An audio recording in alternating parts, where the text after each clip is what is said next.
Je suis Monique Baudry. Voilà, je suis la fille de Marcel Brochard, le fondateur de l'usine Armor, qu'on appelait autrefois Galland et Brochard, des deux fondateurs, Monsieur Galland, Antonin Galland et Marcel Brochard. Monsieur Galland était chimiste. Et là, il avait inventé le papier stencil, le papier carbone. Il n'avait pas du tout le sens du commerce. Et mon père lui a proposé de commercialiser son invention. Qu'on fondait, dans cette petite impasse Chevreul, cette usine Galland et Brochard, qu'il a appelée, alors un peu plus tard, Armor.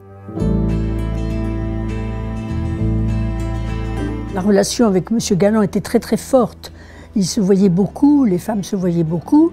M. Galland n'avait qu'un fils, Jean Galland, et mon père, on était 4 filles. Mais les week-ends, on les passait avec monsieur, madame Galland et Jean Galland. C'était vraiment la famille. Alors après, ça s'est agrandi, les autres, monsieur Cousseau, monsieur Bouèche, monsieur Herbulot. Moi, je me souviens très bien, petite, de tous les gens de l'entreprise, monsieur Olu, voilà, monsieur Lemoine après, un peu plus tard. On allait quelquefois, le dimanche, on partait parce qu'il y avait un concours de dactylo. Et papa, mon père avait vu que pour que l'usine tourne bien, il fallait que ces produits soient le plus employés.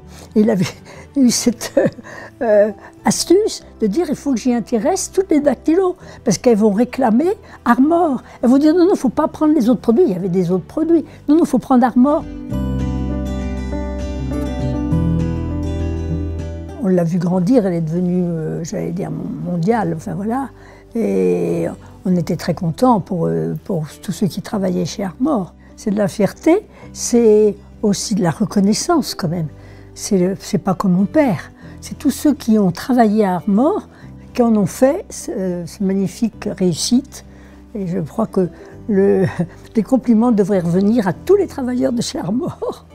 Alors les années ont passé, il y a beaucoup d'années.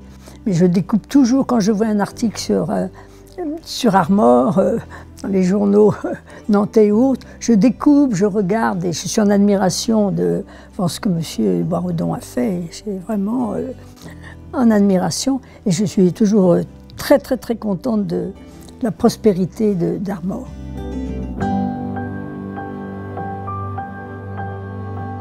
Plein de bonnes choses, bien sûr, la réussite complète. La réussite, bien sûr, matérielle, c'est d'une grande entreprise. Mais aussi, comme fait M.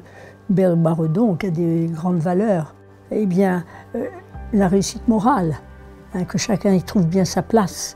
Parce qu'il ne faut pas travailler pour travailler, ce n'est pas le but, hein, c'est l'épanouissement de la famille. Je pense que c'est tout à fait dans les cordes de chez Armor. Et c'est ça ce que je souhaiterais pour l'avenir de l'usine.